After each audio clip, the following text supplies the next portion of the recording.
चला. अ, आपण काल मी तुम्हाला ट्रान्झॅक्शन समजून सांगितलं होतं, की नोंद त्याच्यातनं म्हणजे बिझनेस ट्रान्झॅक्शन म्हणजेच व्यवहार आणि त्याच्यामधनं मी तुम्हाला डेटर्स पण सांगितलं. त्याच्यानंतर आर-डी सांगितलं, बॅड डेब्ट सांगितलं.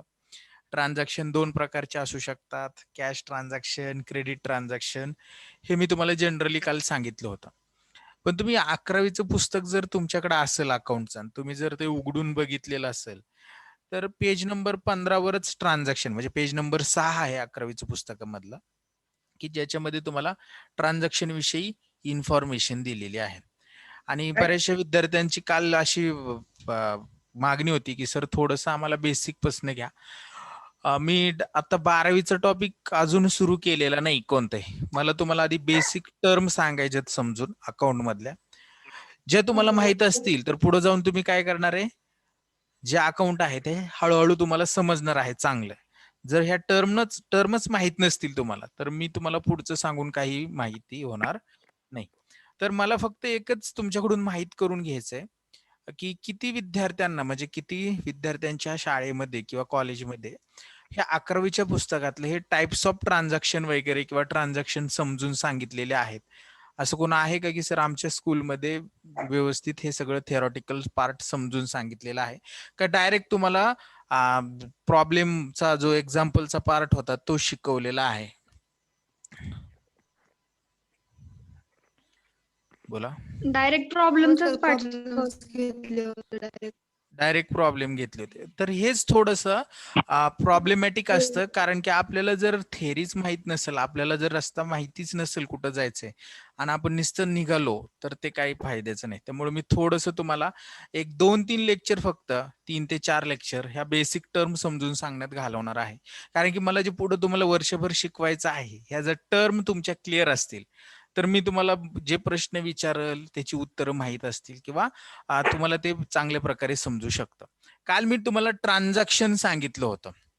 ट्रान्झॅक्शन म्हणजे मी म्हटलं होतं, की पैशाच्या स्वरूपात एखादा व्यवहार होतो किंवा कंपनीमध्ये काय होतं किंवा बिझनेसमध्ये काय होतं, की गुड्स अँड सर्व्हिस दिल्या जातात, प्रोव्हाईड केल्या जातात आणि हा जो व्यवहार आहे त्याला आपण काय म्हणणार? ट्रान्झॅक्शन असं म्हणणार. तर ट्रान्झॅक्शन हे मेन 2 पार्टमध्ये डिव्हाईड केलं जातं.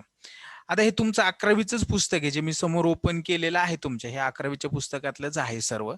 तर अ, पहिलं जे ट्रान्झॅक्शन असतं ते म्हणजे मॉनिटरी ट्रान्झॅक्शन. मॉनिटरी ट्रान्झॅक्शन म्हणजे कोण सांगू शकतं का, की काय असतं याच्यामध्ये?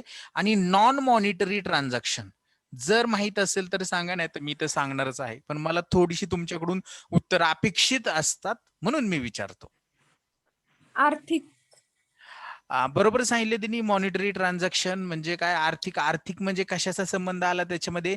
पैशाचा संबंध. पैसा. हा. आणि ज्या व्यवहारामध्ये पैसा इन्व्हॉल्व असतो, पैसा म्हणजे काय? Vitamin M. व्हिटॅमिन एम आपल्याला माहिती, vitamin A, B, C, D काय असेल ती ई. पण व्हिटॅमिन एम म्हणजे काय? पैसा, मनी. तर ज्या ट्रान्झॅक्शन मध्ये, ज्या व्यवहारामध्ये व्हिटॅमिन एम इन्क्लूड असतं, त्याला आपण मॉनिटरी ट्रान्झॅक्शन असं म्हणणार. तर मॉनिटरी ट्रान्झॅक्शन आणि नॉन मॉनिटरी ट्रान्झॅक्शन म्हणजे ज्या ट्रान्झॅक्शन मध्ये किंवा ज्या व्यवहारामध्ये पैसा इन्क्लूड नसतो, म्हणजे तो व्यवहार झालेला आहे परंतु त्याच्यामध्ये पैशाची देवाण-घेवाण, घेतला किंवा दिला गेला नाही, त्याला आपण नॉन मॉनिटरी ट्रान्झॅक्शन असं म्हणणार. 2 ट्रान्झॅक्शनचे मेन पार्ट आहेत. पहिलं म्हणजे मॉनिटरी ट्रान्झॅक्शन आणि than after non monetary transaction. कळलं का? मॉनिटरी ट्रान्झॅक्शन म्हणजे काय? ज्या व्यवहारामध्ये पैशाची देवाण-घेवाण, घेतला आणि दिला जातो पैसा, त्याला काय म्हणतो आपण? मॉनिटरी ट्रान्झॅक्शन म्हणणार. आणि नॉन मॉनिटरी ट्रान्झॅक्शन म्हणजे काय? की पैशाचा संबंध येत नाही. हे कधी घडत असतील व नॉन मॉनिटरी ट्रान्झॅक्शन? ज्या वेळेस आपण आदिमानव होतो, पैशाचा शोध लागलाच नव्हता.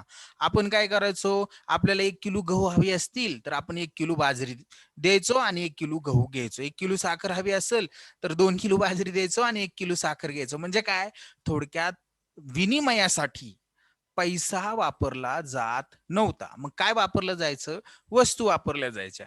म्हणजे एखाद्या व्यक्तीला जर समजा एक गाय हवी असेल, तर त्याला 2 शेळी द्यावी लागत असेल, बकरी द्याव्या लागत असतील, बरोबर ना? तर हेच काय आहे? वस्तू विनिमय आहे. त्यालाच म्हटलं जातं बार्टर ट्रान्झॅक्शन. म्हणजेच काय, वस्तू विनिमय. वस्तू विनिमय माहिती का सर्वांना, शिकला आहात का तुम्ही? तुम्हाला एसपीओसी अजून बरेचसे विषय आहेत त्याच्यामध्ये काय हे झाले का वस्तू विनिमय वगैरे, ऐकलंय का नाही कधी? हो हो सर. हो. ओके. ही बार्टर सिस्टीम म्हणजे काय? हा, बार्टर सिस्टीम म्हणजे काय, की एखादी वस्तू देणे आणि त्या वस्तूच्या बदल्यात दुसरी वस्तू घेणे, त्याच्यामध्ये पैसा दिला किंवा घेतला जात नाही, त्याला आपण नॉन मॉनिटरी ट्रान्झॅक्शन असं म्हणणार. हे क्लिअर झालं. आणि मॉनिटरी ट्रान्झॅक्शन म्हणजे काय, की पैसा व्यवहार करत असताना किंवा एक्सचेंज करत असताना पैसा दिला जातो आणि एखादी वस्तू घेतली जाते, किंवा वस्तू दिली जाते आणि पैसा घेतला जातो, याला आपण मॉनिटरी ट्रान्झॅक्शन, म्हणजे ज्या व्यवहारामध्ये पैसा इन्क्लूड आहे, मनी इन्क्लूड आहे, त्याला मॉनिटरी ट्रान्झॅक्शन म्हटलं जातं.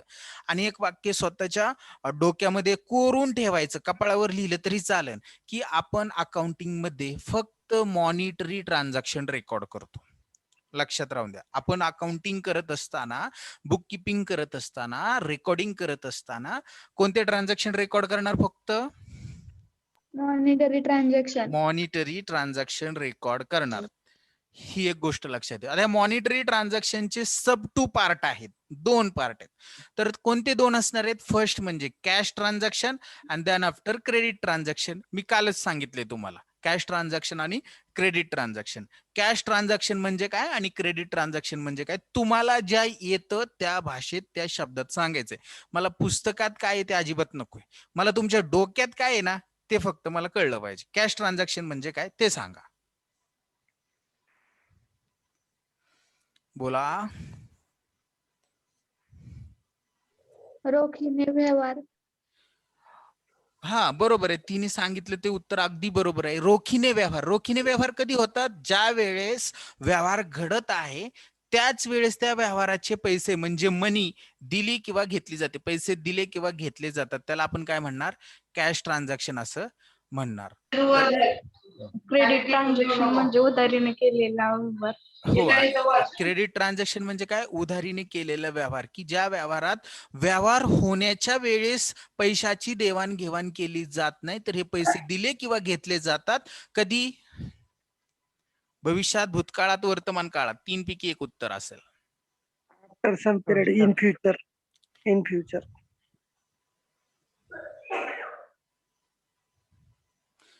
बरोबर. काय? In future. इन फ्युचर म्हणजे कधी? भविष्यात दिले किंवा घेतले जातात, त्याला आपण काय म्हणणार? Credit transaction. ट्रान्झॅक्शन समजलं का सर्वांना? म्हणजे मी पुढे जातो. क्लिअर का सर्वांना? ट्रान्झॅक्शनचे दोन main part, monetary, non monetary. Monetary मध्ये बार्टर ट्रान्झॅक्शन आणि देन आफ्टर नॉन मॉनिटरी म्हणजे बार्टर, आणि मॉनिटरी मध्ये कॅश ट्रान्झॅक्शन आणि क्रेडिट ट्रान्झॅक्शन. क्लिअर सर्वांना? हो सर. ओके. आता मी काल तुम्हाला ट्रान्झॅक्शन सांगितलं होतं, जी माझ्या डोक्यात व्याख्या होते, पण पुस्तक काय सांगतं आपल्याला हे पण आपल्याला कळायला पाहिजे. शेवटी परीक्षा आपल्याला पुस्तकावर द्यायची. तर ट्रान्झॅक्शन म्हणजे काय ते समजून घ्या. तर तुमच्या समोर त्याचं मिनिंग दिलेलं आहे पहा या ठिकाणी. Transaction, exchange of goods and service between two person or parties for money or money's worth is known as transaction. अतिशय सोपं सांगितले त्यांनी. Exchange of goods and service. Exchange म्हणजे काय? देवाणघेवाण. कशाची? गुड्स आणि सर्व्हिसची. गुड्स म्हणजे काय? माल, आणि सर्व्हिस म्हणजे काय? सेवा. माल आणि सेवा यांची देवाणघेवाण केली जाते दोन व्यक्तींमध्ये, टू पर्सन्स मध्ये, दोन व्यक्तींमध्ये किंवा दोन पार्टीज मध्ये. कशाच्या मोबदल्यात? म्हणजे याचं तरी काहीतरी कन्सिडरेशन असलं पाहिजे ना. कशाच्या मोबदल्यात? For the exchange of money or money's worth, म्हणजे मनी, पैसा किंवा पैशासारखं काय असणार याच्यामध्ये. ज्या वेळेस आपण एखाद्या मालाची किंवा सेवेची देवाणघेवाण करतो दोन व्यक्तींमध्ये, त्याला काय म्हणणार आपण? ट्रान्झॅक्शन असं म्हणणार. ही झाली ट्रान्झॅक्शनची डेफिनेशन किंवा मिनिंग. आता मॉनिटरी ट्रान्झॅक्शन, ज्या तुम्ही आत्ताच मला सांगितले की ज्याच्यामध्ये एक्सचेंज होत असतो, म्हणजे वस्तूची किंवा ह्याची सर्व्हिसची देवाणघेवाण होत असते, त्यावेळेस मनी म्हणजेच पैसा इमिजिएटली पेड केला जातो, त्याला काय म्हणणार आपण?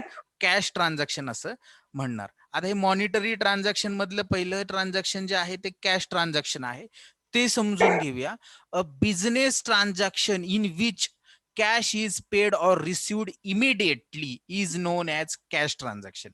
म्हणजे व्यवसायातील असा व्यवहार की जो व्यवहार घडला की लगेच कॅश काय केली जाते, पेड किंवा रिसिव्ड होते, म्हणजे दिली किंवा घेतली जाते लगेचच, इमिडिएटली, त्याला आपण काय म्हणणार, कॅश ट्रान्झॅक्शन. सोपं आहे ना, अवघड काय वाटतंय का मी समजून सांगत असताना? जर समजलं नाही तर मला थांबवायचं आणि विचारायचं. काय सांगतो मी? बिझनेस ट्रान्झॅक्शन, व्यवसायामधलं एखादा व्यवहार असा की जो व्यवहार घडत असतानाच किंवा व्यवहार झाला की इमिडिएटली काय केली जाते, कॅश पेड केली जाते. पेड म्हणजे दिली जाते आणि रिसिव्ड म्हणजे घेतली जाते, त्याला आपण काय म्हणणार, कॅश ट्रान्झॅक्शन.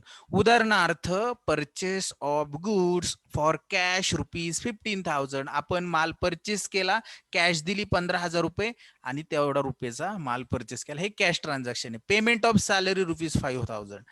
तुम्ही पगार दिलेला आहे 5,000 रुपये, सॅलरी पेड केली 5,000 रुपये, हे कॅश ट्रान्झॅक्शन आहे.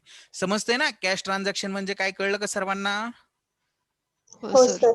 Okay okay. देन आफ्टर आता जाणार आहोत आपण क्रेडिट ट्रान्झॅक्शन कडे. आता हे मी तुम्हाला आत्ताच सांगितलं होतं की गुड्स किंवा सर्व्हिस एक्सचेंज होते, म्हणजे दिली किंवा घेतली जाते, त्यावेळेस तो व्यवहार झाला की लगेच पैशाची देवाणघेवाण होत नाही, पैसे इमिडिएटली पेड किंवा रिसिव्ड होत नाही. ते कधी होतात? लेटर, म्हणजे इन फ्युचर रिसिव्ड होतात, त्याला आपण काय म्हणतो, क्रेडिट ट्रान्झॅक्शन. आणि तेच यांनी या ठिकाणी सांगितलेले, a credit transaction is one in which cash is not paid, cash लगेच दिली जात नाही, और रिसिव्ड किंवा लगेच भेटली जात नाही, इमिडिएटली म्हणजे तत्काळ, at the time of a transaction, ज्या वेळेस ते ट्रान्झॅक्शन घडत आहे, होत आहे, त्यावेळेस आपल्याला त्या ट्रान्झॅक्शन मध्ये जी कॅश इन्व्हॉल्व असणार आहे ती लगेच घेतली जात नाही किंवा दिली जात नाही, त्याला काय म्हटलं जातं, क्रेडिट ट्रान्झॅक्शन. मग ही कॅश पेड किंवा रिसिव्ड कधी होते? ऍट अ लेटर डेट, म्हणजे नंतरच्या तारखेला, भविष्यात कधीतरी ही आपल्याला पैसे मिळणार असतात किंवा आपण पैसे दुसऱ्याला देणार असतो, असा व्यवहार म्हणजे क्रेडिट ट्रान्झॅक्शन. मग त्यांनी त्याचं उदाहरण पण या ठिकाणी एक दिलेले, goods sold on credit to mister Aman at ₹8,000. Credit म्हणजे काय? उधारीवर माल विकलेला आहे अमनला 8,000 रुपयाला, हे एक उदाहरण आहे क्रेडिट ट्रान्झॅक्शनचं. कळलं का? 2 ट्रान्झॅक्शन मी समजून सांगितले, कॅश ट्रान्झॅक्शन आणि क्रेडिट ट्रान्झॅक्शन. याच्यामध्ये कोणाला काय डाऊट? क्लिअर होतंय ना सर्वांना? समजतंय ना? हो सर. Okay okay. चला पुढे जाऊया. Non monetary transaction. आता आपल्याला काय पाहायचंय? नॉन मॉनिटरी ट्रान्झॅक्शन म्हणजे काय? ज्याच्यामध्ये पैशाचा इन्व्हॉल्युशन नसतं, त्याला आपण नॉन मॉनिटरी ट्रान्झॅक्शन असं म्हणणार आहोत. आणि कोणाचा तरी आवाज येतोय, थोडस म्यूट करा. कोण जर बाहेर असेल तर म्यूट करा. सचिन चव्हाण. ओके. तर नॉन मॉनिटरी ट्रान्झॅक्शनचं मिनिंग समजून घेऊया. The transaction which does not involve an exchange of money or money's worth directly or indirectly are called non monetary transaction. असा व्यवहार की ज्याच्यामध्ये पैशाचा संबंध प्रत्यक्ष किंवा अप्रत्यक्षरित्या नसतोच, त्याला आपण काय म्हणणार?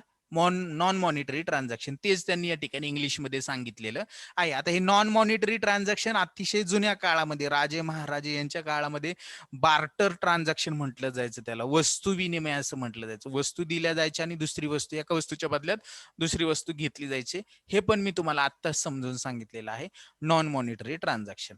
आता हे ट्रान्झॅक्शन समजून घेतले, या ट्रान्झॅक्शनची नोंद करणे. आपलं आपण काय शिकतो? अकाउंटिंग शिकतो. अकाउंटिंग म्हणजे काय? जे काही व्यवहार झालेले आहेत ते एका सिस्टमॅटिक मॅनर मध्ये रेकॉर्ड करणे, त्याला आपण थोडक्यात अकाउंटिंग किंवा बुक किपिंग वगैरे म्हणणार. तर एंट्री काय असणार आहे त्याची? बघा, आता एंट्री म्हणजे काय ते समजून घ्यायचं. आता मी तुम्हाला ना, ज्या वेळेस आपला क्लास सुरू होईल ना, म्हणजे प्रॉपर आपण ज्या वेळेस एकदा आपण हायवेला लागलो ना, आता शिक आपण गाडी चालवायला शिकतो, एकदा फुल स्पीड मध्ये चालवायला लागलो ना, त्यावेळेस एंट्री हा शब्द बऱ्याचशा वेळा माझ्या तोंडातून तुम्हाला ऐकायला भेटेल. तर एंट्री म्हणजे काय? एंट्री म्हणजे काय? एखादं व्यवहार म्हणजे एखादा ट्रान्झॅक्शन झालं, ते ट्रान्झॅक्शन प्रॉपर फॉर्म मध्ये, प्रॉपर मेथडने प्रॉपर अकाउंटिंग प्रिन्सिपल फॉलो करून in the books of account मध्ये रेकॉर्ड करणे म्हणजेच काय करणे, त्याची एंट्री करणे होय. लक्षात राहू द्या. आणि तेच त्यांनी या ठिकाणी सांगितले, recording of business transaction in the proper form. Proper form मध्ये बिझनेस ट्रान्झॅक्शन रेकॉर्ड करणे or method in the books of account is called entry. म्हणजे काय की business transaction proper form proper method मध्ये in the books of account मध्ये record करणे म्हणजे entry असणार. एंट्री म्हणजे काय, नोंद. नोंद कुठं होती, अकाउंट्स मध्ये. आता हे अकाउंट्स काय असतात की उदाहरणार्थ अकाउंट म्हणजे काय ते थोडक्यात समजून सांगतो. आता बुक्स ऑफ अकाउंट म्हणजे काय असतं ते लगेच समजून सांगतो. तसं तुम्हाला हे माहिती असेल असा माझा अंदाज आहे, कारण की एवढं तरी शिकवलेलं असेल शाळेमध्ये. आणि हे जर शिकवलेलं नसेल तर मला खूप कष्ट घ्यावे लागतील तुम्हाला शिकवायला. बघा, हा काय आहे, टी फॉर्म असतो.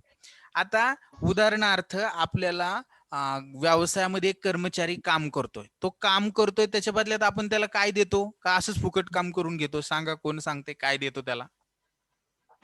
पगार. पगार देतो, बरोबर ना? पगार देतो म्हणजे काय, त्याला आपण म्हणतो सॅलरी म्हणतो. काय म्हणतो, सॅलरी म्हणतो. हे तर सर्वांना माहिती. हे सॅलरी अकाउंट तयार केले जातं. आपण आता ज्यावेळेस सिस्टमॅटिक रेकॉर्ड म्हणतो ना, त्यावेळेस हे असं सॅलरी अकाउंट तयार केलं जातं. आणि हे अकाउंटचा फॉर्म काय असतो, टी शेप मध्ये असतं बघा. हे अशा पद्धतीचं असतं ते. याची लेफ्ट हँड साइडला काय म्हणतात, कोणती साइड असते, कोण सांगते? Debit side. Very good. Left hand side कोणती साइड असणार आहे, डेबिट साइड. Debit आणि हे राईट हँड साइड Credit. बरोबर. आणि आपण काय करतो की आपण जर salary is a nominal account, आणि सॅलरी हा आपला, आता मी जर साधा प्रश्न विचारला तुम्हाला, सॅलरी आपण पैसे एखादा व्यक्ती काम करतोय त्याला जर पेड केले तर आपला खर्च आहे की इन्कम आहे, एक्सपेन्स आहे का इन्कम? खर्च. खर्च आहे, खर्च. आता मी इन फ्युचर भविष्यात जाऊन खर्च कोणाला म्हणायचं, इन्कम कोणाला म्हणायचं हे पण समजून सांगतो. परंतु सॅलरी नॉमिनल अकाउंट आहे आणि खर्च आहे म्हणजे एक्सपेन्सेस आहे, एक्सपेन्सेसचा बॅलन्स असतो डेबिट. लक्षात राहू द्या. तर जितक्या वेळा आपण सॅलरी पेड करू त्या एम्प्लॉईला, म्हणजे महिन्याची 1 तारखेला पहिल्यांदा सॅलरी पेड केली, डेबिटला रेकॉर्ड केली. दुसऱ्या महिन्यात पेड केली, डेबिटला रेकॉर्ड केली. तिसऱ्या महिन्यात पेड केली, डेबिटला रेकॉर्ड केली. काय केलं, अशी 12 महिन्याचं सॅलरी अकाउंट आपण काय केलं, 12 महिन्याचे जितक्या वेळा पेड केले तितक्या वेळा आपण त्या ठिकाणी ते रेकॉर्ड करत गेलो. हे रेकॉर्ड करणे, बरोबर ना, हे रेकॉर्ड करणे म्हणजे एंट्री आहे. हे रेकॉर्ड करणे म्हणजे काय असणार आहे, एंट्री असणार आहे. आता आपण डबल एंट्री अकाउंटिंग सिस्टीम पाहतो आहोत, त्याच्यामुळे हे फर्स्ट रेकॉर्ड झालं म्हणजे ह्याचं एक बाजूला रेकॉर्ड केलं, त्याचं दुसऱ्या बाजूला कुठतरी इफेक्ट होत असणार आहे दुसऱ्या अकाउंटला. सॅलरी देतो म्हणजे ऍक्च्युली आपण काय देतो, कॅश देतो. म्हणजे कॅश अकाउंट ज्या वेळेस आपण तयार केलेला असेल तर कॅश आपल्याकडून गेलेली असेल, त्या कॅशच्या क्रेडिटला आपण जितक्या वेळा सॅलरी देऊ तितक्या वेळा ती रेकॉर्ड केलेली असेल. मग एक अकाउंटचा एक नियम असतो, प्रत्येक ट्रान्झॅक्शनचे 2 इफेक्ट असतात. एक असतो डेबिटला तर दुसरा असतो क्रेडिटला. दुसरा असतो क्रेडिटला. तर हे मी तुम्हाला पुढे इन डीप मध्ये समजून सांगेल. फक्त मला आता काय, तुम्हाला या बेसिक कन्सेप्ट ज्या आहेत त्या फक्त क्लिअर करायच्या, ट्रान्झॅक्शन वगैरे. तर एंट्री म्हणजे काय सर्वांना समजलं, जो व्यवहार झालेला आहे तो आपण त्या अकाउंट मध्ये इन द बुक्स ऑफ मध्ये किंवा in the books of account मध्ये रेकॉर्ड करतो, त्याला ट्रान्झॅक्शन म्हणणार. बरोबर, आपलं सॉरी एंट्री म्हणणार. बरोबर. नॅरेशन कोण सांगते काय असेल narration? Narration is a brief explanation about a transaction.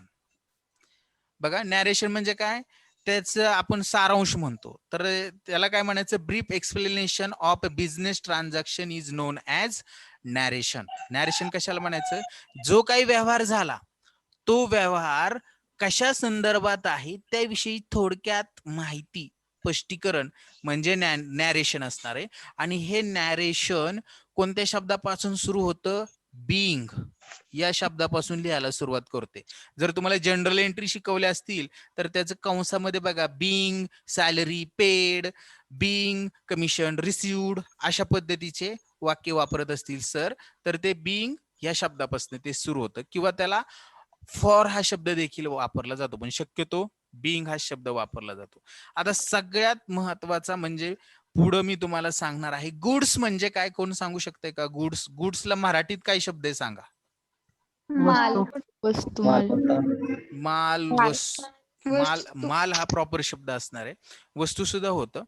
तर गुड्स म्हणजे काय की आता प्रत्येक व्यवसायाच्या नेचरनुसार, म्हणजे आपण त्याला काय म्हणतो, त्याचं जे नेचर आहे बिझनेसचं, त्या बिझनेसचं नेचरनुसार. उदाहरणार्थ माझा बिझनेस आहे, आता मी आहे, माझा बिझनेस आहे कार विकण्याचा, तर माझ्यासाठी गुड्स काय असेल? माझा माल काय आहे? मी कार विकतो. माझा गुड्स कोणता आहे? कार आहे. कार आहे. माझा बिझनेस आहे सोनं विकण्याचा, गोल्ड, तर माझा गुड्स काय आहे? गोल्ड. गुड्स. गुड्स बरोबर. जर मी म्हटलं की माझं मोबाईलचं शॉप आहे, इलेक्ट्रिक शॉप आहे, इलेक्ट्रिक मोबाईल शॉप आहे, तर इलेक्ट्रिक इक्विपमेंट्स माझं काय असणार आहे? गुड्स असणार. म्हणजे गुड्स म्हणजे काय, तुम्हाला हे सांगतो की जो बिझनेस आहे. कोणाच तरी आवाज येतोय, थोडासा म्यूट करा.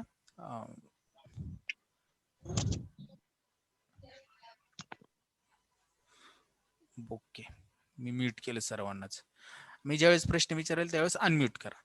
गुड्स म्हणजे काय? The term of goods refer to merchandise, commodities, article और things in which traders trade. म्हणजे जो ट्रेडर म्हणजे जो व्यापारी आहे, ज्या वस्तूचा व्यापार करतो त्याला माल असं म्हणणार.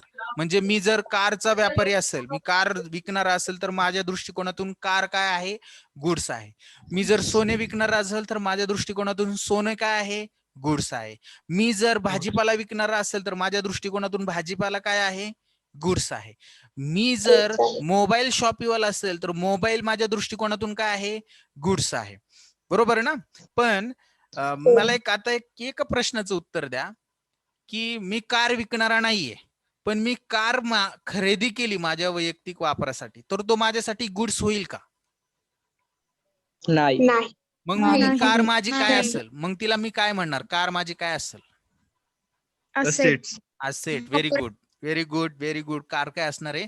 असेट. सगळे पार्थ कॉमर्स अकॅडमीचे स्टुडंट आहेत का आता बोललेले? नाही. ओके, मग व्हीपी कॉलेज आहेत का? AC college. AC college. Very good, very good. हा, शेजो, दौंड, जेजुरी, बारामती, 3 शहरांमधले 3 नाव आली. चला, आता मी तुम्हाला काय सांगितलं? गुड्स समजून सांगितलं, गुड्स कशाला म्हणायचं ते. आता सगळ्यात महत्वाचं अजून एक बेसिक IMP कन्सेप्ट आहे, ती म्हणजे कॅपिटल आणि ड्रॉविंग. कॅपिटल कशाला म्हणायचं आणि ड्रॉविंग कशाला म्हणायचं हे समजून घ्यायचं आहे. कोणाला सांगता येऊ शकतं का कॅपिटल म्हणजे काय? आता तिथं लिहिलंय, पण तरी पण सांगण्याचा प्रयत्न करा तुम्ही. एखाद्या व्यवसायामध्ये गुंतवणूक. भांडवल. साध्या एका वाक्यात जर तुम्हाला मी सांगितलं तर तुम्ही ते समजून घेतात. ओनर म्हणजे कोण? व्यवसायाचा बरोबर. हा तुमचा बिझनेस आहे. हा काय? तुमचा बिझनेस आहे. आणि हा बिझनेसचा ओनर आहे. ओनर खूप छान आहे. ओनर, हा ओनर आहे. या ओनरने बिझनेस मध्ये 10,000 रुपये इन्व्हेस्ट केले किंवा बिझनेसला दिले, तर हे काय झालं? बिझनेसचं भांडवल झालं. बरोबर. त्याच्यानंतर ओनरने एक मशिनरी दिली 20,000 रुपयाची. हे काय झालं मग? आता सांगा बरं. ओनरने दिलेली मशिनरी काय झालं? हे भांडवल असेल का बिझनेसला? नाही. बर, मी सांगेल पुढं काय असणार आहे ते. समजा या ठिकाणी एक तिसरी व्यक्ती आली, बँक, आणि बँकेने 30,000 रुपये दिलेत बिझनेसला. हे भांडवल असेल का? हे भांडवल असेल का? बँकेने दिलेले पैसे.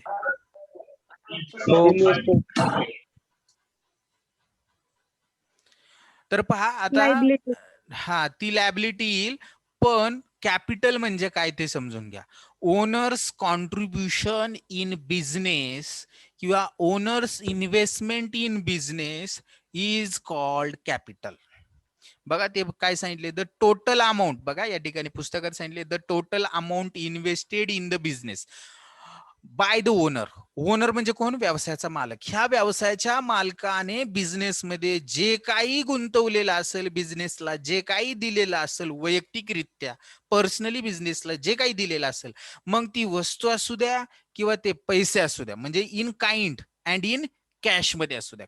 वस्तू म्हणजे काय? इन काइंड म्हणायचं, आणि कॅश म्हणजे मध्ये काय? पैसा. तर त्याला काय म्हणायचं? कॅपिटल असं म्हणायचं. कळतंय ना? कॅपिटल म्हणजे काय? Owners contribution in business. Business मधलं ओनर म्हणजे मालकाचं जे कॉन्ट्रीब्युशन म्हणजे काय? हिस्सा जो असेल तो म्हणजे काय? कॅपिटल असणार आहे. तर कॅपिटल समजलं. आता जसं मी तुम्हाला सांगितलं की बिझनेसमध्ये ओनरने 10,000 रुपये दिले, तसंच बिझनेस कडून ओनरने 2,000 रुपये घेतले स्वतःच्या वापरासाठी. याला काय म्हणणार? Very good. याला काय म्हणणार आपण? ड्रॉविंग म्हणणार. ड्रॉविंग म्हणणार. आतापर्यंत मी जे सांगतोय ते समजतंय का? सगळंच डोक्यावरून चाललंय? मला एकदा क्लिअर करा सगळ्यांनी. समजतंय ना? समजतंय सर. Okay okay. तर आता पुढची कन्सेप्ट मी सांगतोय. ड्रॉविंग म्हणजे काय? द अमाउंट ऑफ कॅश और value of goods, asset etcetera withdrawn from the business by the owner for personal use is called drawing. म्हणजे एखादी अमाऊंट म्हणजे पैसा, किंवा व्हॅल्यू म्हणजे अजून काय असू शकतं. मग गुड्स घेतला, असेट घेतली बिझनेसची, काही तुम्ही विड्रॉन केलं म्हणजे बिझनेस मधनं काढून घेतलं स्वतःच्या पर्सनल यूज साठी. फक्त कोणी? बिझनेसच्या ओनरने. त्याला काय म्हणणार आपण? ड्रॉविंग असं म्हणणार. फॉर एक्झाम्पल त्यांनी काय म्हणणार? फॉर एक्झाम्पल काय? त्याचं उदाहरण काय? तर कॉलेजची फी भरण्यासाठी पैसे काढून घेतले मुलाच्या, किंवा मेडिकल एक्सपेन्सेसचे पैसे बिझनेस मधनं पेड केले, किंवा मोबाईलचं बिल बिझनेसच्या पैशातून पेड केलं. तर हे काय आहे? ड्रॉविंग आहे. कळते ना ड्रॉविंग म्हणजे काय? मी सांगितलेलं समजलं? ओके. आता आपल्याला पुढची जी कन्सेप्ट समजून घ्यायची ती डेटर्स आणि क्रेडिटर्स. ह्या गोष्टी समजून घ्या बरं का. हे सगळं मी अजून एकदा क्लिअर करणार आहे तुम्हाला, पण समजून घेण्याचा प्रयत्न करा, लिहून ठेवण्याचा प्रयत्न करा. म्हणजे ज्या कन्सेप्ट सांगतोय त्या, कारण की थोडंसं फास्ट होईल, पण आपल्याला त्याशिवाय पर्याय नाही. कारण की जुनं तुम्हाला मागचं थोडं सांगितलं तरच तुम्हाला मी पुढे जे काय सांगतोय ते समजून येईल. आता डेटर्स काल मी सांगितलं होतं. डेटर्स म्हणजे काय? आठवा आणि सांगा मला. मी कालच समजून सांगितलं होतं. डेटर्स आणि क्रेडिटर्स मी काल सांगितलं होतं बरं का. बोला, कोणाला सांगते ते डेटर्स?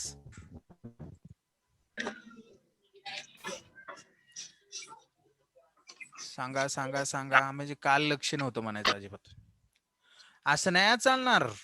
मी आता काल तुम्हाला म्हणजे ज्याच्याकडून आपल्याला पैसे येणे आहे तो. Very good. डेटर्स म्हणजे काय? ज्याच्याकडून आपल्याला पैसे येणं आहे, किंवा ज्याला आपण उधारीवर माल विकलेला आहे आणि त्या मालाचे पैसे येणे आहेत, त्याला आपण डेटर्स म्हणणार. बघा त्यांनी तेच सांगितले डेफिनेशन मध्ये. A person who has to pay to the business. असा व्यक्ती की जो बिझनेसला म्हणजे व्यवसायाला काहीतरी देणं लागतो. कशाच्या संदर्भात? For getting goods and service on credit. म्हणजे त्याने जर व्यवसायाकडून गुड्स किंवा माल म्हणतो आपण त्याला, किंवा सेवा म्हणजे सर्व्हिस जर क्रेडिटवर म्हणजे उधारीवर जर घेतलेली असेल, तर तो व्यक्ती बिझनेसचा डेटर्स होतो. परत एकदा सांगतो, डेटर्स म्हणजे काय? असा व्यक्ती की ज्याने व्यवसायाकडून उधारीवर माल खरेदी केलेला आहे आणि त्या उधारीच्या मालाचे पैसे बिझनेसला तो देणं लागतो, व्यवसायाला देणं लागतो, त्याला आपण म्हणणार डेटर्स. किंवा असा व्यक्ती की जो बिझनेसला काहीतरी रक्कम देणं लागतो, पेड करणं लागतो, त्याला डेटर्स म्हणणार. त्यांनी असं पण हे वाक्य पण पुढे वापरलंय त्यांनी. पहा हे मी जे हे केलेलं आहे ते काय म्हटलंय त्यांनी? Debtors is a person who owns money to the business. म्हणजेच काय, डेटर्स म्हणजे असा व्यक्ती की ज्याने बिझनेस कडून पैसे घेतलेले आहेत आणि तो भविष्यात बिझनेसला ते कधीतरी पेड करणार आहे, त्याला आपण डेटर्स म्हणणार. डेटर्सच्या बाबतीत लक्षात राहू द्या, ही बऱ्याचशा वेळा तुम्हाला प्रॉब्लेम मध्ये येणारी कन्सेप्ट आहे. डेटर्स म्हणजे कोण, की ज्याला आपण उधारीवर माल विकलेला आहे किंवा ज्याच्याकडून आपल्याला भविष्यात पैसे येणं आहेत किंवा ज्या व्यक्तीकडून आपल्याला पैसे येणं आहेत त्याला डेटर्स असं म्हणणार. क्लिअर का सर्वांना? डेटर्स म्हणजे काय? हो सर. Okay okay.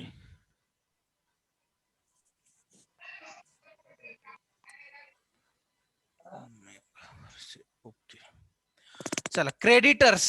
आता याचं हे सांगा, मला मिनिंग सांगा. ज्याने आपल्याला उधारीवर माल विकला.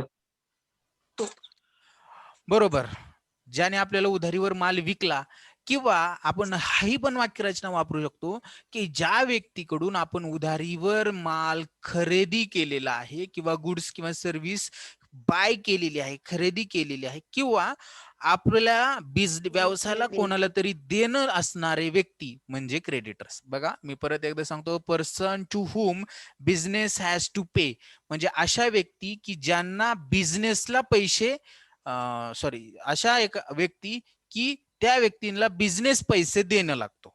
म्हणजे हा बिझनेस आहे आणि ह्या बिझनेसला पैसे एखाद्या व्यक्तीला देणं असेल, का देणं असेल, जर त्याने गुड्स, बिझनेसने गुड्स किंवा सर्व्हिस ह्या व्यक्तीकडून उधारीवर खरेदी केलेली असेल तर ते देणं आहे, त्याला आपण काय म्हणणार, क्रेडिटर्स असं म्हणणार. For example, credit purchase is also creditors. आता क्रेडिटर्स कोण असतात हे जर मी तुम्हाला विचारलं तर तुमचे जे काही सप्लायर असतात, सप्लायर म्हणजे काय, तुम्हाला माल पुरवठा करणारे, गुड्स सप्लाय करणारे जे काही तुमचे सप्लायर्स असणार आहेत ते तुमचे कोण असणार आहेत, क्रेडिटर्स असणार आहेत. आणि डेटर्स कोण असतील, मग तुमच्याकडून माल घेणारे कोण असतात तुमचे,